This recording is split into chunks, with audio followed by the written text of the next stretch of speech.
దాదాపుగా 164 సీట్లు ఇచ్చి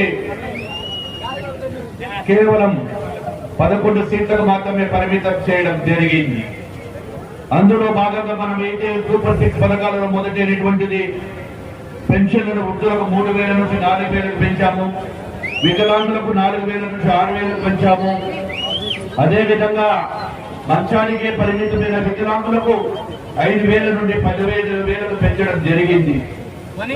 మళ్ళీ ఒకటి రెండవ పథకం దీపం సూపర్ 6 లో భాగమైనటువంటి దీపం పథకాన్ని ప్రతి కుటుంబానికి 3 సిలిండర్లు ఉచితంగా ఇవ్వడం, అన్నదాత సుఖీభవ, రైతులందరికీ కూడా 20,000 కార్యక్రమాన్ని మొదలు పెట్టడం, అదే విధంగా పేద ప్రజల కోసం విద్యార్థుల కోసం ప్రతి ఒక్కరు కూడా చదువుకోవాలి, ప్రతి కుటుంబంలో చదువులు అందరికీ రావాలి అనేటువంటి ఉద్దేశంతో